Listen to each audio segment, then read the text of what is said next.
It's Arsenal fans beat. We're here at Chicken Town, and somehow Arsenal managed to beat Newcastle, the buggy team of Arsenal this season that defeated Arsenal twice, one in the Carling Cup and the other also in the Premier League. But Arsenal got their revenge, which they are looking out for. What's your take today, Wise?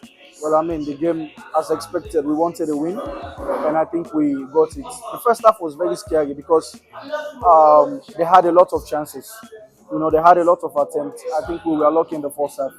But then in the second half, things changed, and then we took our chance. Good Declan Rice. So Okay, I'm happy for the win. you're happy for the win. Going forward, what do you think Arsenal should do to get their hands on the Premier League and titles? I think it's obvious. First of all, we need to get a central striker. We need someone that's very imposing, be it Osimhen, Sesko, or Gyökeres, who we have been linked to heavily in the media right now.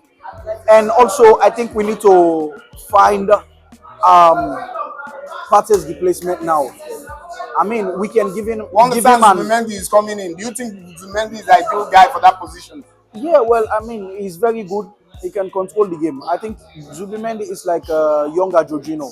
You know, he can slow the pace of the game. He can play excellently behind Rice and Odegaard. You know, whenever like Partey, maybe he can stay on the bench or play some games that are not that important. I think he can play the role.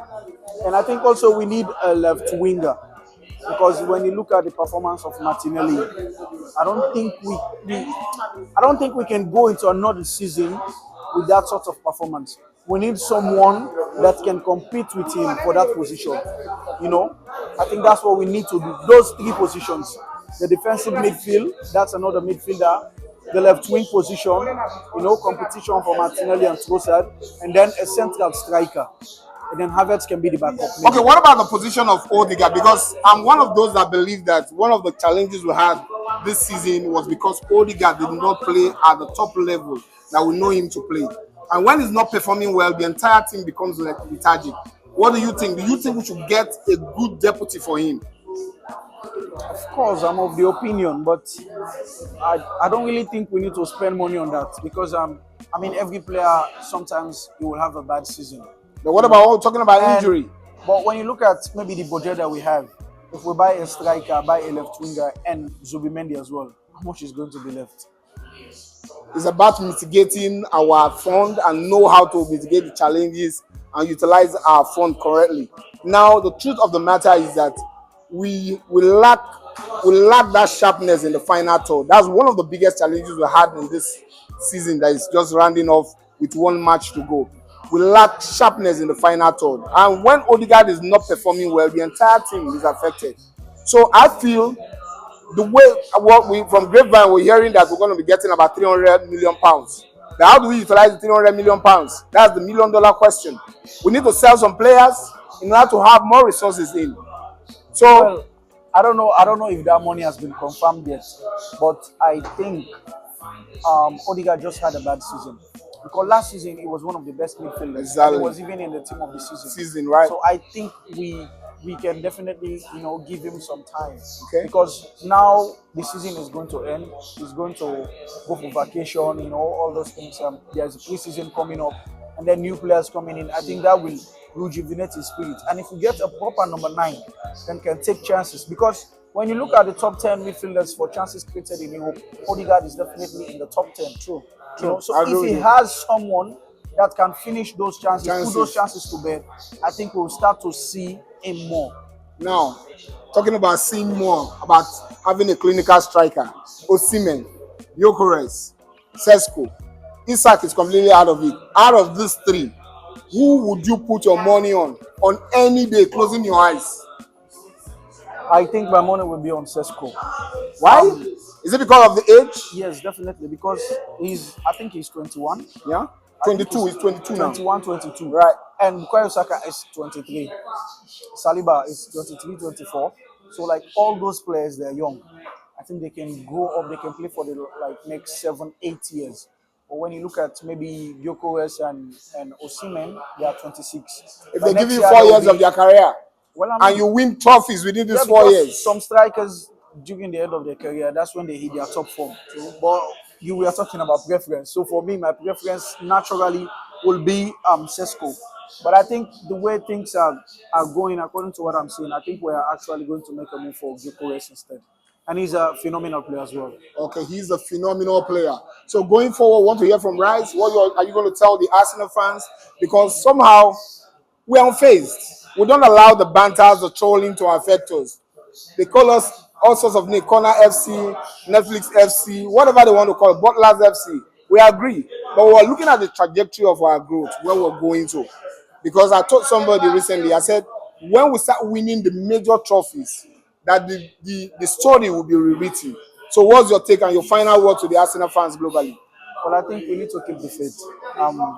I'm of the opinion that we still need to continue with Arteta, even though many people have different opinions about him. You understand? I respect everybody's opinion, but I really think we need to continue with him. The project needs him at this stage, because if we take him out now, we bring someone in, it's going to be a fresh start.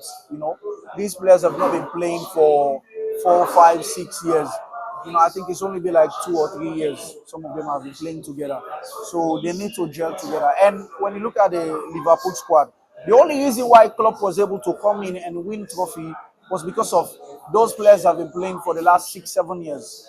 The spine of the team, when you talk about the goalkeeper, Alisson, you talk about Trent, Van Dijk, you talk about Robertson. Yeah, Robertson and Salah, Luis Diaz. They have been playing together for a long time. And then we also need to look at context when you talk about the season, because other teams will use injury excuse. Say, okay, this is the reason why my team did not perform. We lose this certain player, But as an Arsenal fan, if you bring that up in a discussion, people say, "Oh no, that's not the reason." But when you look at Salah, Salah scored or assisted, I think about 70% of Liverpool's goals. Yeah. If they miss him in January, up until March, like the way we miss Saka, of course they will not be in this position. True. They will have definitely dropped points. True. So the fact that we missed Saka and it was in the form of his life, he had like 10 assists or so before he was, injured in the Premier League. So to miss that sort of player, and then we had periods in the season where we miss Odegaard as well. We had periods where we also missed Kai Havertz, who was our top scorer as well. So I mean, the coach even is not with his injury. Yeah, so the blame is not really on the coach that much. And then he was not back during the January transfer window. I still stand by that. Jason Aito refused to back him, because if you go in for Watkins and you do not get him, what do you do? Rashford is on loan. He's going for a loan. Marco Asensio was there for the taking, and even that player they bought from, I think it was Borussia Dortmund, the Aston Villa bought. Yeah. He was also there for the taking. Yeah. Yes, and all those players, they could not get them in. We only had to, bring, I don't know if it was Stalin. I think they really disappointed the coach. You can't be going for major trophies and then you do not have the firepower, the squad depth to compete. When you look at the second leg of the PSG game, Dembele was on the bench. But then they had Kvaratskhelia and they had Bakola and they had Doué. And you did not even miss him.